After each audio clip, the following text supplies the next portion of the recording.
nėra ten ką būdint, ten jau tiek žaidėjų, tai tiek žvaigždžių, kad tai nežinai, ne kaip gindys, ne kaip tu, bet bus matyti.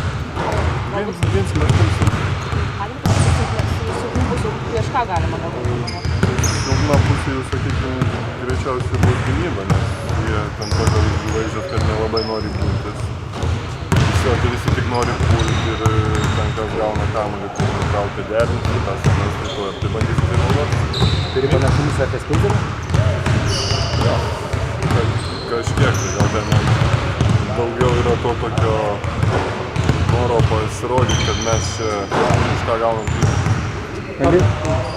Liną Kleizą pažįstate po Lietuvos rinktinės, ar ne? Ir ar gavote kokią nors... Tai mes jau nuo 12 metų žaidžiame.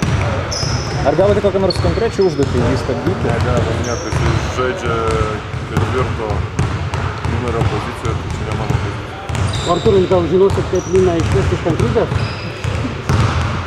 Visą vasarą kartu buvote stovyklose, nuo vaikystės stovyklose. Turit pasiūlymų, kaip? Aš tai nežinau.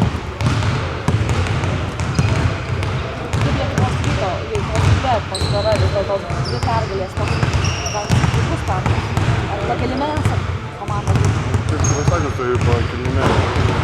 Jiem tas setas Pirzinas vis dėlto nerodė savo geriausio žaidimo, mes, sakykim, tai pasigavom. Prancūzai jau prieš čempionatą nebuvo priskiriami prie favorito, o dabar viskas.